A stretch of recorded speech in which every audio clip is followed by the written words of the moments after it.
ಯಾರು ತಿಳಿಯದು ನನ್ನ ಭುಜದ ಕಲಕ್ರಮ.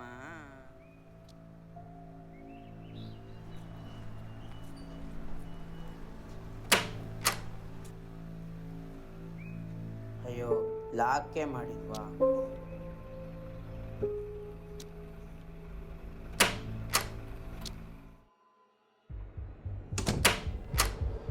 ಇವತ್ತು ನನ್ನ ಮನೆ ಡೋರ್ ಲಾಕ್ ಮಾಡ್ದೇನೆ ಆಟಾಡಕ್ಕೆ ಹೋಗಿದ್ದೆ ಅಂತ ನನ್ನ ಅಮ್ಮಗೆ ಗೊತ್ತಾದರೆ ನನ್ನ ಕತೆ ಅಷ್ಟೇ.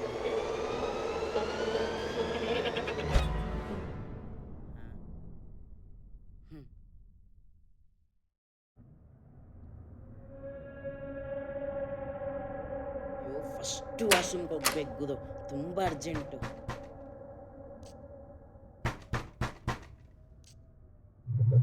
ಯಾರು ಗುರು ಇದು, ಇವಾಗಲೇ ಬರಬೇಕಾ? ಯಾರು ಇವ್ ನಿಂಗೆ ನಿಂತವನೆ? ಯಾರೋ ನೀನು? ಹೊಟ್ಟೆ ತುಂಬ ಹಸಿತಿದೆ, ತಿನ್ನಕ್ಕೇನಾದ್ರೂ ಕೊಡೋಣ? ಏನಿಲ್ಲ, ಮೊದಲಿನಿಂದ ಹೋಗೋ. ಏನು ಗುರು ಇವನ್ ವಯಸ್ಸು ಇಷ್ಟು ಖರಾಬಾಗೈತೆ. ಇವನ ಅಜ್ಜಿ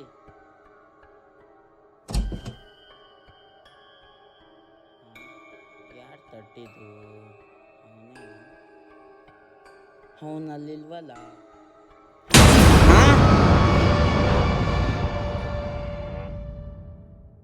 ಹೇ, ಎದುರಿಸ್ಬಿಟ್ಟಲ್ಲೋ, ನೀನು ಯಾಕೆ ಆ್ಯಪಲ್ಲಿ ಬಂದು ಇಲ್ಲೇನೋ ಮಾಡ್ತಿದ್ಯಾ? ನನಗೇನು ಮಾಡ್ತಾ ಇದ್ದೀನಿ, ಹೊಟ್ಟೆ ಹಸಿತಿದೆ. ಹೇ, ನೀನು ಯಾಕೆ ಈ ಥರ ಮಾತಾಡ್ತಿದ್ಯಾ? ನೀನು ನೋಡ್ದೇನೆ ಭಯ ಆಗ್ತಿತ್ತು. ನಿಮಿಷ ಇದು, ಅರ್ಜೆಂಟ್ ಹೋಗ್ಬಿಟ್ಟು ಬಂದ್ಬಿಡ್ತೀನಿ. ವಾಶ್ರೂಮ್ಗೆ ಹೋಗ್ತಿದ್ಯಾ? ಇಲ್ಲ, ನಿಮ್ಮ ಅಜ್ಜಿ ಮನೆಗೆ ಹೋಗ್ತಿದ್ದೀನಿ, ಅರ್ಜೆಂಟ್ ಇದೆ. ವಾಶ್ರೂಮ್ಗೆ ಹೋಗ್ಬೇಡ. ಯಾಕೋ ಇವನೊಬ್ಬ. ವಾಶ್ರೂಮ್ಗೆ ಹೋಗ್ಬೇಡ.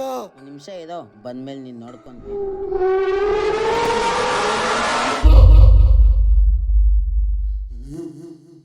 ಕೈ ಹಾಕ್ಬಿಟ್ರೆ ಎದುರ್ಕೊಂಬಿಡ್ತೀನ ನಿಮ್ಮಂಥವ್ರೆ.